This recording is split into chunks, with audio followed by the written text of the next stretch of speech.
On a tous déjà abîmé une carte Pokémon, mais ça c'est autre chose. Aujourd'hui, je vais tenter de sauver une carte qui a littéralement été dévorée.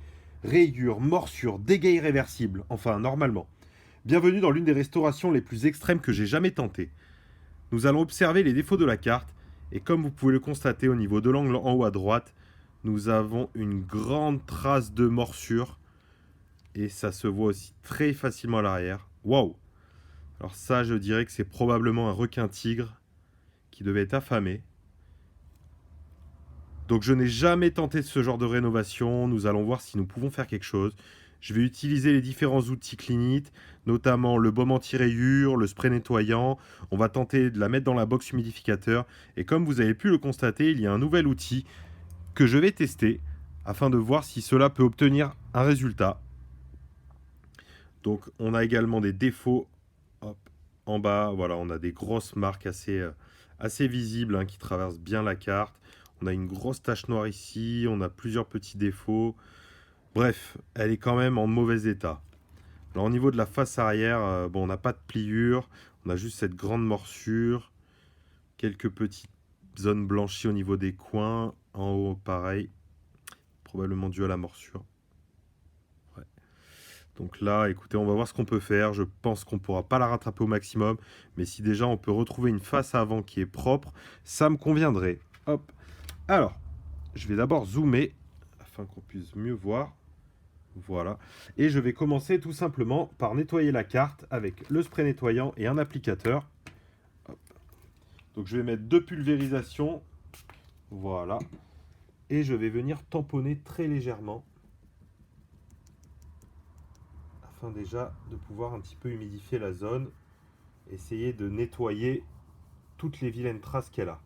Et surtout la salive, hop, qui est quelque chose d'assez acide et qui peut faire des dégâts.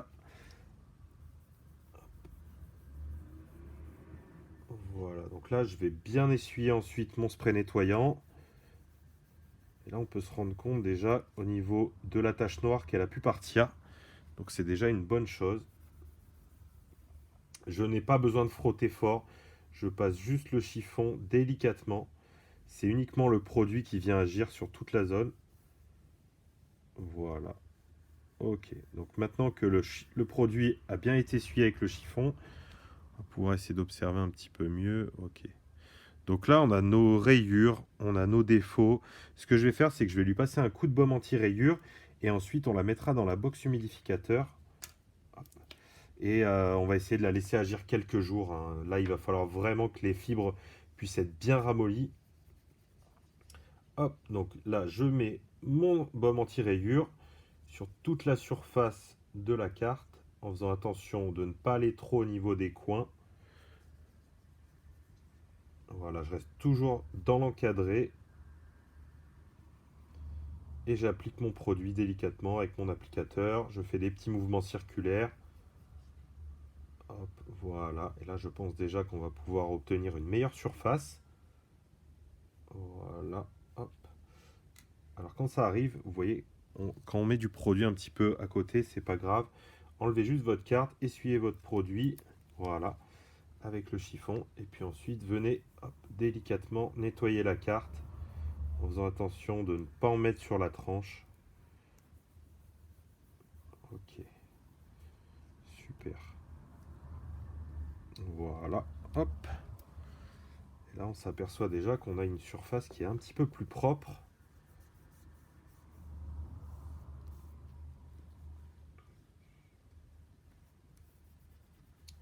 Super. Donc là, je vais faire uniquement un passage déjà afin juste d'avoir une surface plus propre. Je vais pouvoir la mettre dans la box humidificateur et ensuite on pourra éventuellement refaire un autre passage de baume après avoir travaillé déjà les petits défauts. Donc on se rend compte, oui, que déjà la carte elle brille un petit peu plus. On a quand même des petits défauts. Toutes les rayures ne sont pas parties. Et au niveau de la face arrière, écoutez, je vais quand même lui passer un petit coup de baume, ça va pas lui faire du mal. Alors, voilà. Je vais y aller délicatement, surtout sur la zone de la morsure, car c'est là où les fibres peuvent être un petit peu plus abîmées, et ce serait dommage de créer une zone de blanchiment. Parce que gardez toujours à l'esprit que les cartes peuvent des fois ne pas être réparées, mais elles peuvent être encore plus abîmées. Donc il faut toujours faire attention de ne pas aller trop loin dans le processus de rénovation, au risque de faire plus de dégâts qu'autre chose. Ok, donc là pareil, je lui mets un petit coup de baume. Voilà, on va juste faire un passage simplement, sans chercher à trop en faire. J'évite aussi un petit peu la zone, comme je vous disais, pour pas l'endommager. Je vais plus nettoyer le bas de la carte. Parfois, il vaut mieux faire plusieurs fois les étapes que d'essayer de trop forcer sur une zone et de l'abîmer. Voilà, super. Donc là, j'ai bien lissé mon produit. Et on se rend compte que déjà, c'est plus propre au niveau de la surface. Alors, qu'est-ce qu'on va faire là maintenant? Hop, je vais dézoomer un petit peu. Et je vais ensuite placer la carte dans la box humidificateur à 80% d'humidité. Je vais la laisser, je pense, au moins 4 jours afin de voir déjà si on peut obtenir un résultat. Et ensuite, on verra avec les différents outils selon le traitement qui sera le plus adapté. Eh bien écoutez, on se retrouve pour la prochaine étape. Voilà maintenant 4 jours que la carte est dans la box humidificateur. Je vais pouvoir enfin l'ouvrir et observer déjà la différence. Ok, donc là, à première vue, on a une carte qui a énormément gondolé. Donc c'est tout à fait normal. On se rend bien compte qu'on obtient un arc de cercle à 180 degrés. On va observer déjà, est-ce qu'il y a une différence? Ok, donc on a toujours nos petites marques, ce qui est normal. Face avant et face arrière. Ok, alors là déjà, j'ai l'impression que ça s'est vachement atténué. Quelque chose de toujours marqué, bien sûr, mais qui m'a l'air déjà d'avoir repris un petit peu d'humidité au niveau des fibres. Donc ce qu'on va faire, on va la mettre dans le kit presse afin de pouvoir récupérer hop, un côté beaucoup plus plat. Et ensuite, on viendra voir si jamais hop, ça a pu s'atténuer encore ou s'il lui faut un traitement avec d'autres outils.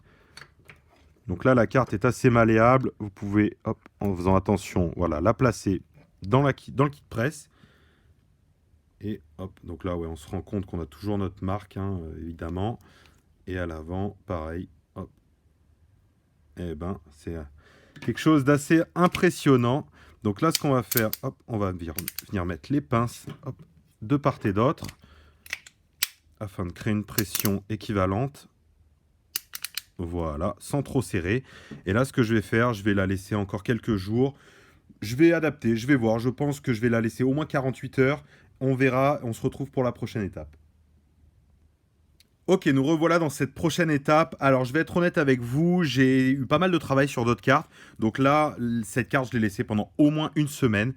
Nous allons donc pouvoir découvrir enfin ce que ça donne après une semaine dans la presse. Hop. Alors, on va enlever les pinces. Et on va l'ouvrir doucement. Ok. Donc, on a toujours un effet collant sur la carte, ce qui est normal, puisque la pression vient bien aplatir la carte sur l'acrylique. Pour la décoller, en fait, ça fait juste un effet un petit peu aimanté. Hein, donc, il y a juste besoin, vous voyez, hop, de la décaler tout doucement. Voilà, et elle vient se décoller. Hop. Donc, je vais mettre ma plaque acrylique à côté. Donc, on va découvrir notre carte. Qu'est-ce que ça donne? Waouh. Ok, donc on a toujours quelques petites marques.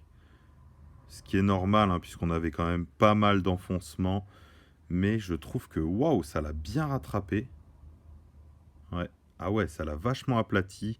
Bon, je pense que ces marques ne partiront pas, malheureusement. J'aimerais bien, mais on a déjà fait un super travail. Face à avant, quand on regarde, on a déjà quelque chose de plus propre. Et alors, face arrière, qu'est-ce que ça dit? Ok, ah ouais. Waouh, waouh, waouh. Ah ouais, ça l'a vachement rattrapé. Donc vous voyez, on aura toujours ces petits défauts. Hein.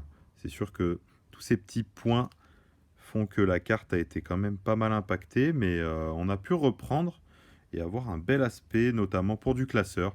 Moi, c'était le but principal, c'est d'avoir une belle carte dans mon classeur. Donc là, ce qu'on va pouvoir faire, c'est, à mon avis, la laisser tranquille, la sliver et ensuite la ranger tranquillement. Voilà, puisqu'on n'obtiendra jamais mieux. Hein. Je pense qu'au bout d'un moment, le plus qu'on pourrait faire, ce serait du trop et on risque d'impacter la carte et ça c'est pas ce que je veux. Donc hop, je vais la ranger dans un petit top loader pour pas l'abîmer. Et puis ensuite, la ranger dans mon classeur. Voilà, et bien écoutez, je vous remercie d'avoir regardé cette vidéo. N'hésitez pas à liker, à partager, à vous abonner. Et moi je vous dis à très bientôt pour de nouvelles rénovations.